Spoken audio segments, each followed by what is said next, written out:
La fille se lève tôt et se maquille devant le miroir. Sauf que là, un double d'elle-même apparaît dans le reflet. La fille flippe direct. Avant qu'elle réalise, son reflet lui dit « Surtout pas de parapluie rouge ». Paniquée, elle demande qui elle est. Mais l'autre ne répond pas. Elle insiste juste. Aujourd'hui, surtout pas de parapluie rouge. Sinon, ça va mal finir. Après ça, elle disparaît du miroir.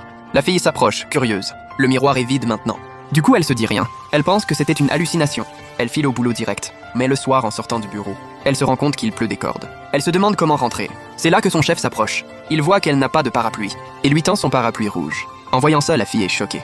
Un parapluie rouge? C'est quoi ce délire? C'est exactement comme dans le miroir. C'était pas une hallucination alors? Avant qu'elle puisse répondre, le chef insiste pour qu'elle le prenne.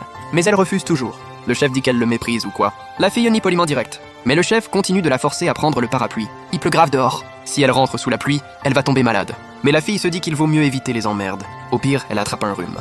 Mais si c'est vrai ce que le miroir a dit, là ça va vraiment mal tourner. Du coup, elle recule d'un pas et refuse gentiment le chef. C'est là qu'une autre collègue débarque. Elle se moque de la fille en mode condescendant. Le chef s'occupe tellement d'elle et elle refuse encore. Elle a vraiment aucun savoir-vivre. Après ça, elle arrache carrément le parapluie rouge. Tu veux pas? Moi je veux. Puis elle dit au chef qu'elle vit seule chez elle. Elle lui demande si ça le dérange de la raccompagner et de boire un thé chaud après. Sauf que le chef change de tête direct et refuse sec son invitation. Il dit qu'il a déjà un parapluie. La collègue, vexée, se barre avec le parapluie. Le chef la suit discrètement derrière. Et la fille rentre chez elle sous la pluie. En arrivant, elle commence à râler. Elle dit que son reflet dans le miroir l'a arnaquée. Il s'est rien passé de bizarre. Après ça, elle s'allonge et scrolle sur son portable. Mais là, elle tombe sur une info. C'est pas le parapluie rouge que Zhu Yangcheng m'a donné? Là, elle réalise que le miroir disait vrai. Le parapluie rouge porte vraiment malheur. Et si le tueur, c'était justement le chef? Pleine de doutes, elle appelle une collègue et lui demande si l'info qu'elle vient de voir est vraie. C'est vrai, Shinji. Paraît que la fille est morte horrible. En entendant ça, elle demande si la collègue sait qui c'est. La collègue dit qu'elle sait pas et lui dit de faire gaffe quand elle rentre seule. Puis elle raccroche. La fille devient encore plus curieuse de son reflet. Du coup, elle réagit direct. Elle chope un couteau et s'approche et appelle son reflet à sortir. Mais rien, il se passe rien. Le lendemain, elle arrive au bureau à l'heure. C'est là que la collègue lui dit Shinji, t'arrives que maintenant. Je viens d'entendre que la morte, c'est Bai Qiangqian. La fille flippe direct. C'est bien elle. La collègue qui a pris le parapluie rouge du chef hier. Là, elle doit croire ce que dit le miroir. Et là, le chef arrive aussi. La fille flippée rien qu'en le voyant. En ce moment, tout le bureau est en panique. Il sort pour dire que la mort de Bai Qiangqian est juste un accident.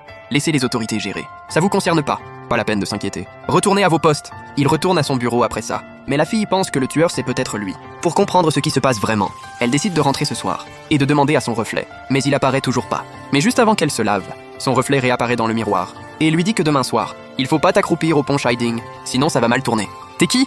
Comment tu sais tout ça? Pourquoi je devrais te croire? Encore une fois. Elle attend une réponse mais rien.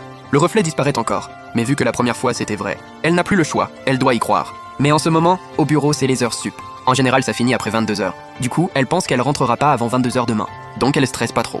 Mais le lendemain au bureau, le chef leur dit d'écouter tous. Récemment, à cause de l'affaire Bai Qiangqian, vous êtes tous pas en forme. La direction a décidé de vous laisser bien vous reposer aujourd'hui et de faire le dernier sprint demain. Ça veut dire qu'on part plus tôt. Rentrez vous reposer. En entendant qu'ils peuvent partir tôt, tout le monde est content.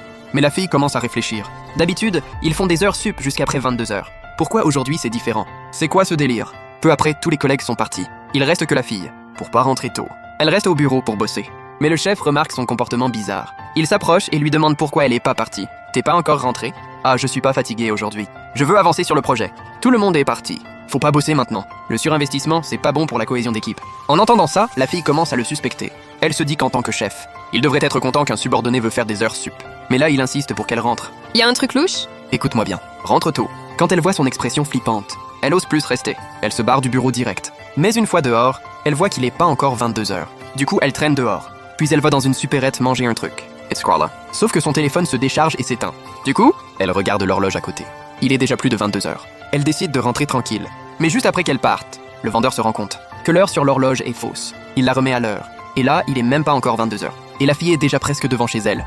C'est là qu'elle se rend compte que quelqu'un la suit.